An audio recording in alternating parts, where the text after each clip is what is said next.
Jain of IIFL, who joins in to give us his view as well. Nirmal, troubled times for our markets. The Sensex is down almost 1,000 points as we're speaking. Do you see lower levels? So there's like a falling knife and a panic in the market. So it can go to lower levels. I mean, in a market like this, anything is possible.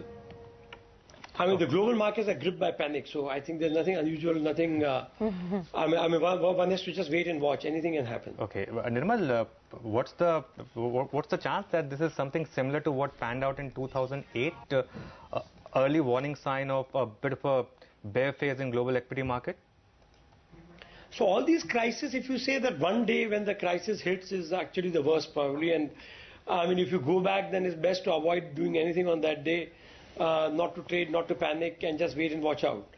But situation is a little different from 2008 as far as India is concerned, with better forex reserves, crude oil and commodity prices lower, pressure on our current account deficit is not as much as it was earlier. So we are better off.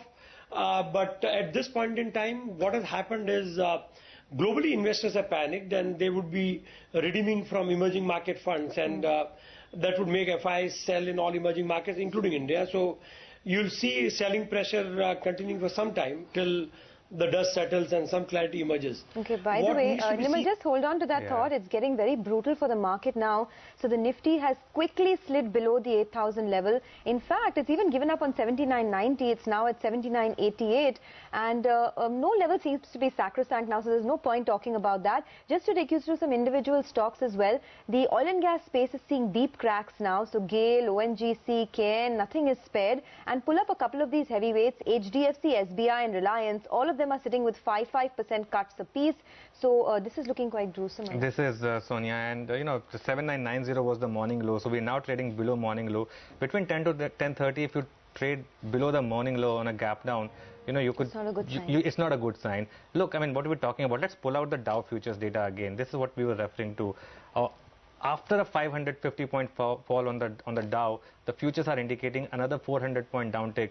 That's the Dow futures. The mother market is going through some problem. There's no way that you're going to avoid that. That's reality of life right now. Yeah, so Nirmal, that's the key question most people are asking now. Investors who have long positions, or retail people who have long positions in the market, should you get out now because the market is going to head lower? Or maybe that 7,900, 8,000 will hold as a support, give or take a few points, and therefore it makes sense not to get out at the lowest position, which is now. So that seems to be the key question. What would your answer be for that? I would say that even if market can go lower, but still it's not the right time or not a good time to get out of your long positions or sell, because whenever market bounces back from these kind of situations, which may happen in a few days. Then the one bounce back is very quick and very swift. So one has to watch out. Maybe at this point in time there's a panic, and historically, if you see that if you do much on the panic day, it doesn't help. I mean, it's really difficult to say where the market will stabilize. But if you're an equity investor, you should take a little longer term view. So if you take a view for a year or so, then markets can recover. So when will they recover? From what point in time is very difficult to really predict. But one situation, when you get out of this market, is again not easy to buy them back at the bottom, and you lose your positions. And when after a year, when you look back, you are still not wise having sold in that panic day. Okay, so as they say, they generally say one should be greedy when the market is fearful. Would you advise that now? Is this a good buying opportunity, at least in the quality names? Names like Maruti, Lupin, HCL Tech are all sitting with losses of around 2 to 5% odd. Would you advise buying quality names now, or will you get better levels? No, I would rather wait. I would wait for, at the end of the day, we are all linked to global markets. So as you just pointed out, that even Dow Jones futures are down. So we don't know where global markets is stabilized, but my intuition is that it's just a matter of few days. So I won't be in a hurry to buy at this point in time, but if I have cash, I'll keep it and watch the markets carefully for levels where I feel comfortable that at least the sentiment is stabilizing, the panic is tapering off, and people are looking more sensibly at the market from medium-term perspective. As far as India's economy is concerned, fundamentals are concerned, there are quite a few things which are positive, from the lower commodity prices, lower crude prices. So we shouldn't panic at this point in time. We should just watch.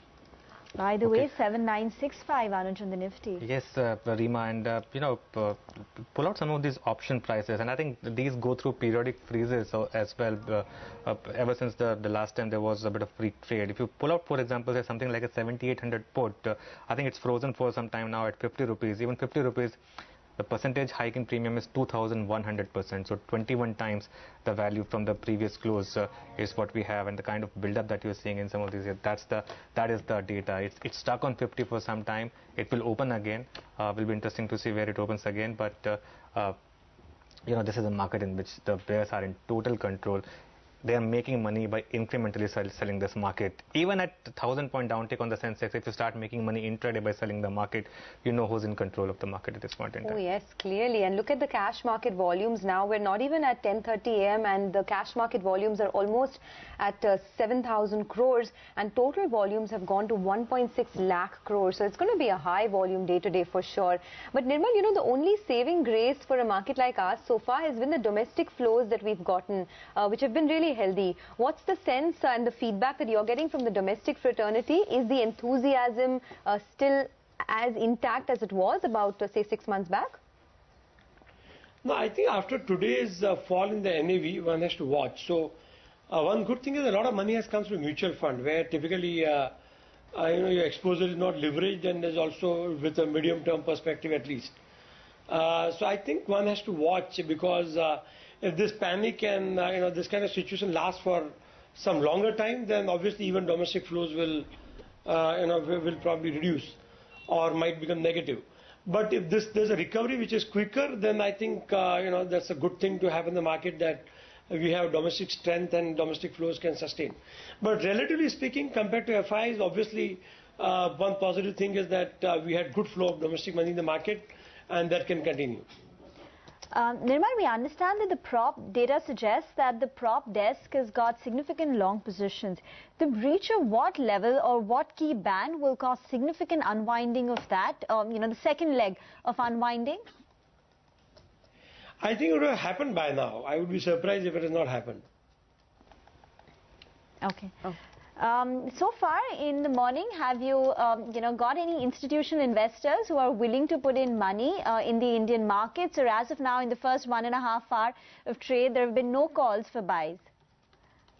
No, I mean, I can't really share with you the individual FIs buying and selling, but the overall mood or general sentiment is very clear. I mean, it's there on the tape, it's there on the screen, that at this point in time there's a panic. Is there any point in getting into safe haven sectors like IT and pharma? Because those were the two sectors that did well in the last fortnight, but have things changed quite a bit today?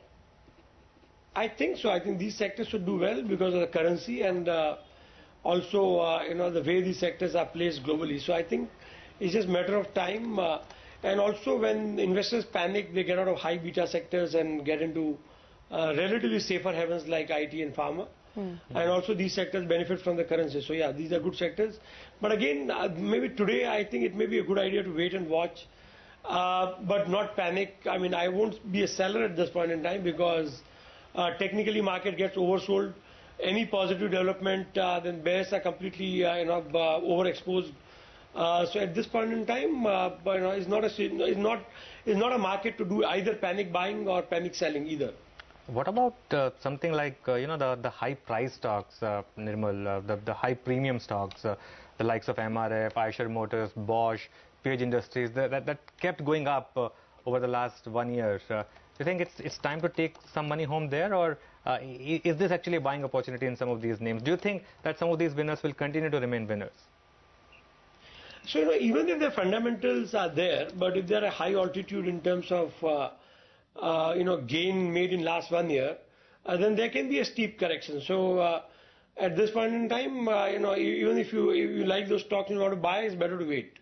Okay, so finally then, before we end, do you think that this is just a correction in a structural bull market, or is that bull market theory now getting challenged? There's a challenge to bull market, but still not a reversal yet. Okay, fair enough. We'll leave it at that. So there is Thank you so much for joining us, Nirmal. There is a challenge to the bull market, but it's not a reversal just yet. Well, after today's move that we saw, a lot of nerves would have been rattled. Yes, Sonia, and I keep going back to 2008. I still remember, the smartest of smart people in the first big fall of 2008 and had come out and said that these are mouth-watering valuations and mouth-watering levels to buy stocks. And after that, the stock market fell 20-30%.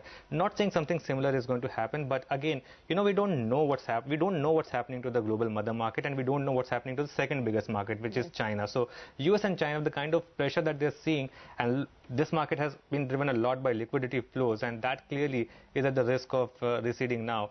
And while a lot of domestic money has come into the market, at times that's fickle, that also flows out if the market goes down. So at the end of the day, as Nirmal said, the bull market hypothesis is not challenged, but in the near term, you don't know where this market bottoms out. This market can go to 7,000 and still remain in a bull market because look, the high was 9,100. So in the last bull market, we had 2 occasions of the Nifty correcting by 20%, 1 occasion of it correcting 30%, and still the market bounced back and went to all-time highs. But during that 10, 20, 30% correction phase, things can get brutal, as we have seen in today's trade.